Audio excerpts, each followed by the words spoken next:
Hi, my name is Amey Victoria. My name is Professor Adkins-Jones. And it is really wonderful to be here tonight. This is my first agape latte. I had to Google where Hillside Cafe was because I still don't know the names of things. And then there's this thing called upper and lower and the mods and then the rat. Right? Okay. So I'm working on it. You know, they don't give you a handbook on BC lingo when you come as faculty. So feel free to, let me know if I mess something up. I'm working on it.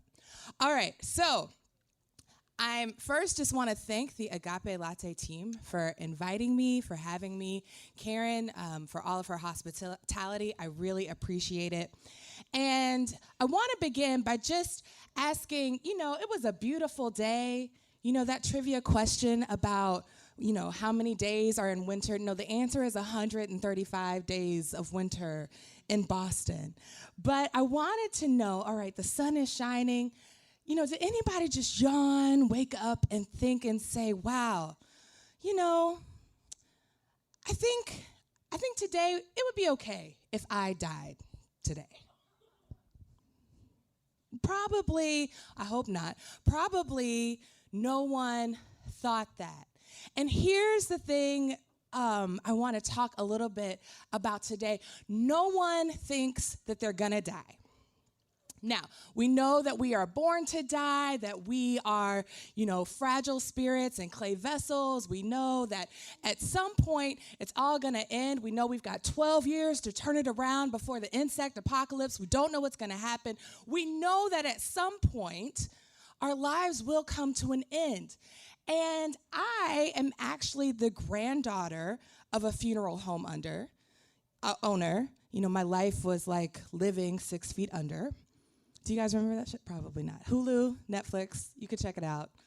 So I grew up around dead bodies. I grew up around morgues. This was something that was very familiar to me, very normal. My aunt was a hospice nurse, and as I became a minister, I've sat by many a deathbed. I teach a class called The Walking Dead. I know my plan for the zombie apocalypse. If you take that class, spoiler alert, one of the assignments is that you have to write your own eulogy. I've done this, and yet no one ever really thinks that they're going to die. And last summer, I woke up one day and I was dying. I had last spring some complications that led to me finding out that I was going to need a spine surgery. And it was like, okay, it's going to be in and out an incision, no big deal. You're going to be fine in 3 weeks. You're going to have lots of drugs. It's going to be great. And so I went through this procedure and I woke up and it was like, I don't really feel good. And they were like, oh, no, it's fine. It's going to be okay. We're going to do a couple of procedures. Don't even worry about it. And so I said, okay, well, it's summertime. So I proceeded. It was right around 4th of July. Went home to the best state, Virginia. I saw somebody wearing a Virginia shirt.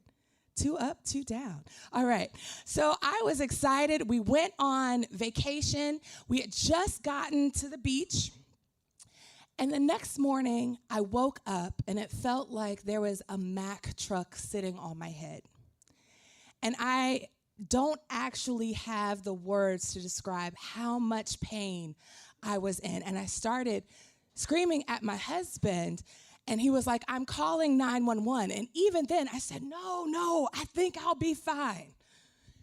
And so we ended up calling 911, and I felt myself waiting for the paramedics starting to black out. I was having trouble breathing, and there was something inside of me that just said, oh my God, I'm dying right now. I can feel it. And I was so sad because I'm a mama by marriage. My marriage came with a beautiful 3-team, that's what they call themselves, package of 3 gorgeous, lovely children who I adore. And I was celebrating. This was only our 6th month being married, And so I'm apologizing to my husband because it's like, wow, like, I didn't mean to do this to you. And I'm very pragmatic. So I was like, oh, I didn't finish paying that other bill. Shoot, I'm sorry, babe. But I'm telling him, I'm so sorry. And please tell my parents I love them. And please tell your parents that I love them too. And please tell the kids all of the things. And he was like, no, stop it. But I was like, no, I need to say this because I feel myself this isn't going to get better. I actually had a really strange sense of calm in that moment. But I knew that something was wrong. Fast forward, it turns out that in that spine surgery that was supposed to be in, out, bada bing, bada boom, I had gotten a tear in the lining of my dura, right, what surrounds our spinal cords, and that tear had been leaking spinal fluid. I had it pouring out of my incision by the time the paramedics came. And in that moment, or during that surgery, I had contracted bacterial meningitis, and no one knew it. So thank God that I'm rushed to the hospital and the neurosurgeon notices. I woke up in an ICU with a drain in my back, not allowed to lift my head more than 10 degrees, surrounded by people in gloves and masks. My children couldn't see me. My family couldn't see me. Only my husband could see me. And I wasn't sure what had happened. When you have a tragic experience like that, it doesn't matter that I was a marathon runner. It doesn't matter that, I don't eat meat. It doesn't matter that I have more degrees than, I can afford. It doesn't matter that, I love God and God loves me. In a moment like that, everything that you think you know about life, you realize you have no idea. I was a person who felt like I had incredible boundaries already, that I had my priorities straight. I'm the kind of person, my students, I tell it like it is. But wow, something like that happens, and it seriously bumps up the contrast on everything in your life. So my question today that I want to think with you all about, you're the best and the brightest, you're the hope for our future. I want to think about what would your life look like if you were living your life as if you were ready to die. Shout out Notorious B.I.G. if anybody gets the reference, but what would your life look like if you lived it as though you were ready to die? Now, this isn't a morbid talk, because I'm here. Hallelujah. Yes. All right. I am here, and I am happy, and I am so glad, and grateful doesn't even begin to describe. But the reason I want to think about this with you today is because I want you to invite each of you and us together to ask the question of whether or not we are living on purpose. Are we living on purpose? So there's a couple of things I want to think about. One of the things that sort of happens when you go through something like this, when you're doing a lot of therapy, right? These are lessons that continue to unfold. But there are lessons that may have previously seemed cliche that suddenly take on new meanings. So a couple of things I want to think about with you this evening. The first thing that I'd like to think about together is this idea that it's not who you are, it's whose you are. It's not who you are, it's whose you are. I came back on campus, and I love me some BC students, okay? I love y'all. I think some of y'all love me, maybe not around finals, but I love y'all, okay. And when people say, well, tell me about students at BC, I said, oh, girl, let me tell you, BC students, they take 17 classes, they have 4.5 internships, they work 2 part-time jobs, a third one they volunteer on the weekend, they exercise 2.3 hours a day, they eat healthy, practice meatless Mondays, they always talk to their friends, they love their parents, and, they still don't think they're doing enough in the world. Does that sound familiar? Anybody? Okay, that's fine. But I was like, I know, I see y'all, right? This campus is so ambitious. You all have really got it going on.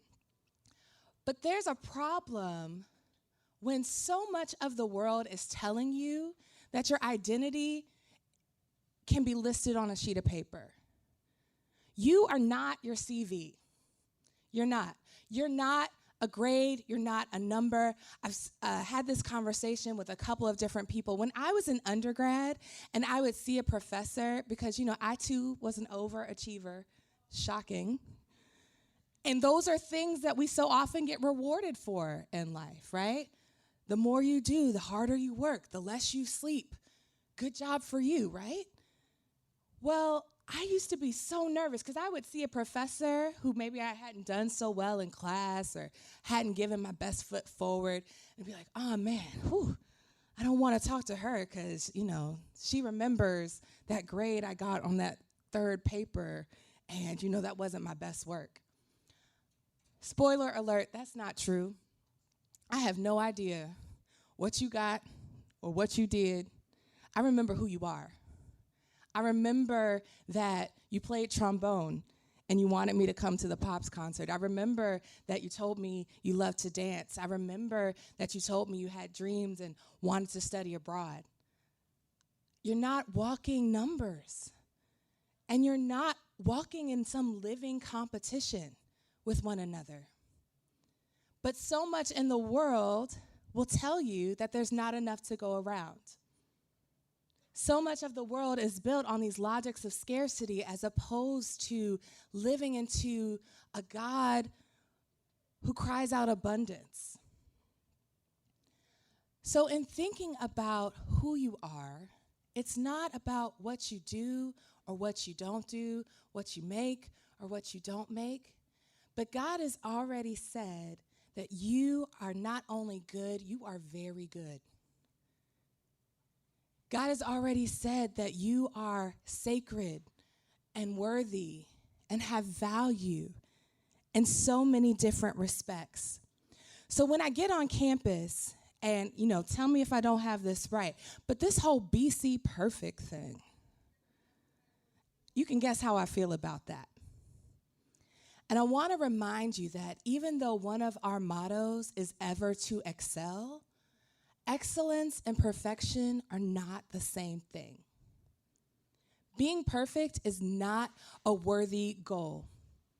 When you are on your deathbed and you're thinking back about the things you regret, I promise you it's not that you spent 2 more hours studying for that midterm. It's that, I wish I had called my mom. I wish I had told that person I love them. I wish that, I took a little extra time away from work, and just had a little more play with my kids. It's not who you are, it's whose you are. When we know who we are and whose we are, it shifts how we interact, not only with how we love and care for ourselves, but how we love and care for one another. And it doesn't take rocket science to know that we're in a community that needs to love and care for one another. The things that are happening on this campus, the things that are happening in our world, the things that are happening in this city, numbers aren't going to change the world. At BC, you've been called to go out and set the world aflame. But if you've been in my classes, you know, it's hard to set the world aflame when it looks like the world's already on fire. It's not just who you are, it's whose you are. The second thing that comes to mind is that it's not good for humans to be alone. Now, I heard, but I know, like agape, there's a lot of agape talk at Agape Latte. But also, maybe a little Eros discussions go down, right, on campus. Okay, all right, a little laugh. I appreciate the feedback. Let me know. All right. But it's not good for humans to be alone. Not just dating, not just marriage. I mean, if you want a BC love story, I hope that you get it by all means. But it's not good for any of us to be alone. And everything in society is going to tell you that you are in competition with your neighbor, with your best friend, with your roommate, with that other girl in class, that there's not enough. And none of that is true. That's a false idea being stretched out to you every single day on the news, right? We got to be the best and the brightest in all of these things, but at what cost, really and truly? When I was sick, let me tell you that one of the most important things to me that happened that I never realized were all of the people who were praying for me. I cannot explain how alone it feels when you can't even lift your head and you need help to move 1 or 2 inches in either direction. And truth be told, the only thing on TV is botched. Not inspiring. But it's not good for humans to be alone. And my husband read every single day the emails that I got from my colleagues. The emails that I got from people here who I didn't see every day. The emails that came from people in our church. The poetry that people sent. I even got emails from students who had been signed up for my class who I had never met.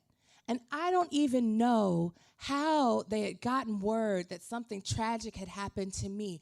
But you and your colleagues emailed me saying that they were praying for me.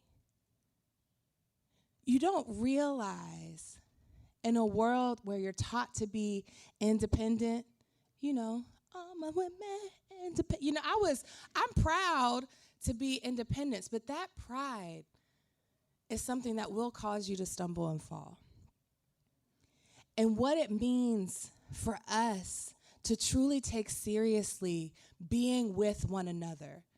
You are never, ever, even in grad school, you're never going to have the same kind of community, the same kind of campus experience that you have now.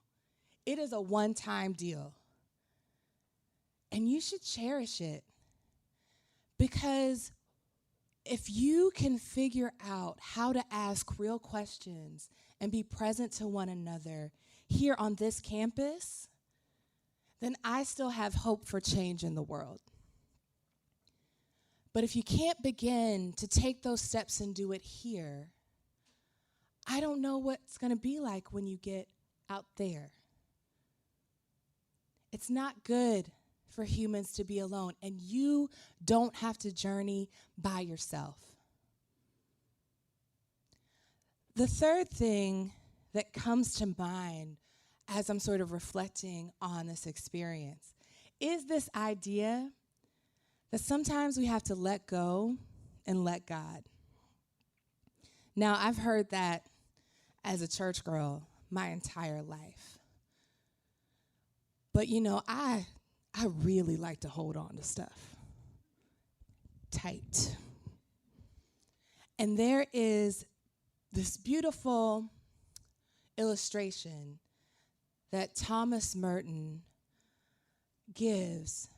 And he talks about what happens in our lives when we're holding on to things.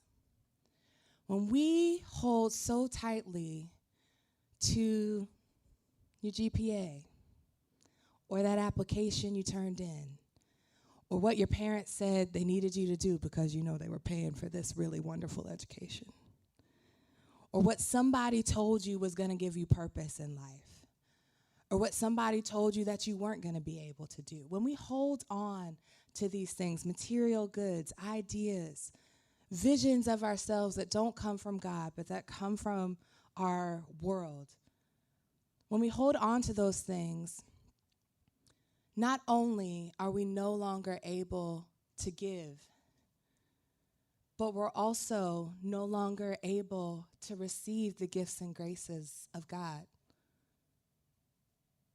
When I was in the hospital, I had gotten home. I was pretty much bedridden. I had to go to physical therapy to relearn how to walk and do all of these things.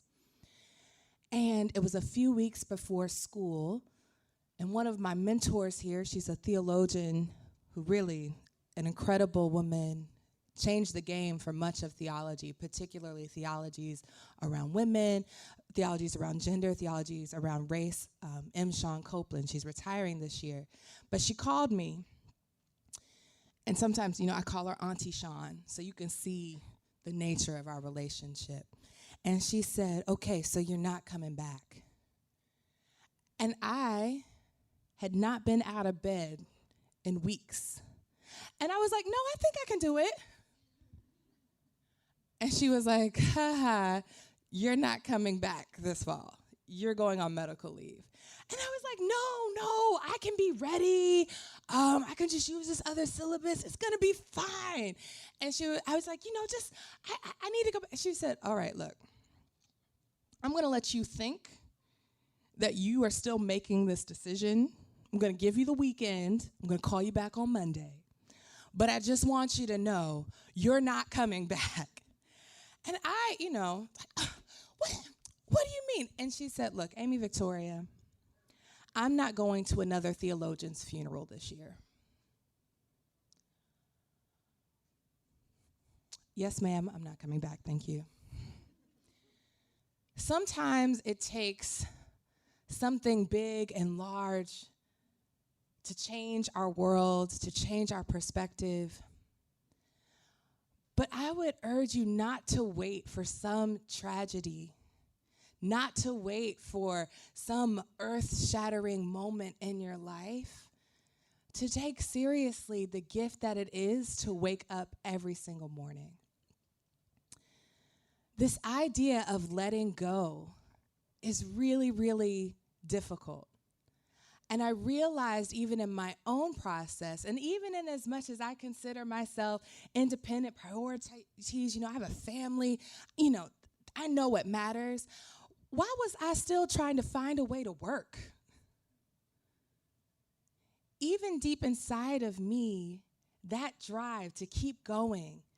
Oh, I can't let anybody think that I'm not serious. I can't let anybody think that I need a break. I can't let anybody think that I'm faking. I mean, I had bacterial meningitis. Nobody thought that I was faking that. But just in case, I need people to know that I take this seriously. And it's hard to let go of things that we have been formed inside of our entire lives. But the only way to truly be free and free indeed is to find that liberation and trusting God that things will be okay. They might not all be fine and good, but you're going to be okay. I was talking to a wonderful student who I have this year. She may or may not be here. I'm not going to call her name. But we were having a conversation. She had gotten this wonderful opportunity. And everybody was telling her, you got to do this. You got to do this. And she was sitting in my office, and she said, but this opportunity, I'm not sure how I feel. Like, I'm not vibing with this. I don't think that this is what I'm supposed to do. But everybody is saying, don't you dare. You would be crazy not to do this thing. She said, this opportunity is so prestigious. And I looked at her and said, that's a great opportunity, but you are the prestigious one. It's you who carry a call and a purpose that nobody else in this entire world can fill. It's you who are important. It's them who are lucky to have you, not the other way around. And when we can honor ourselves and one another's spirits and who we are together, I really think that we can be unstoppable in a world that really, really needs your help. My father was a military man, so it was terrible waking up in the morning. Like, he had no chill. He did not care. We used to have to sound off like up in the morning, full day. It was miserable, right? Like, there was I consider myself a morning person now, but having, a Colonel yank a blanket, it's just tough. Like TUFF, tough, really tough. But my dad used to say, hey, no grit, no pearl. And, country girl, farm girl, I had to do, I could drive a tractor. I told you I'm ready for the zombie apocalypse, right? Like, I'm good. I got some skills, to make it off the grid. But he used to say no grit, no pearl. And I think that he had it a little bit wrong. Because my experience now would lead me to believe that no grace, no pearl. We've got to be more than just grinding. We've got to be more than just hustlers. We got to be more than just never getting sleep.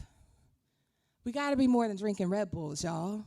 Yeah, you want your organs when you're older. I promise you. But this idea that no grace, no pearl, is a reminder that you're the prize. That this life is a gift. And there's more to life than just surviving. We have to be committed to ourselves and to one another's thriving in this world. Otherwise, I'm not sure about what life is going to look like after the 12 years. We know that the 12 years is coming. It's going to take place. But we have to think about what comes after. So, as I said, this hopefully is an invitation for each of you, for all of us together, to think about whether or not we're living our lives on purpose. And to think about, if you're not, why? And if you think that you could do a little bit better, seems like today, tonight, might be a great time to start. Especially all of you seniors out here. Some of y'all are, writing theses. Like, oh my gosh, but I wanted to have fun with my friends. But there's no better time than now to start, because tomorrow really isn't promised to any of us. And so I want to end with a quote from this Black feminist poet. Her name's Lucille Clifton. She has this poem called "Won't You Celebrate With Me?" And in that poem, she says, "Come, won't you celebrate with me that every day something has tried to kill me and has failed?" Another way to put that and to think about that would be to quote the words of the now late Mary Oliver. "Won't you tell me what it is you will do with your one wild and precious life?" Thank you.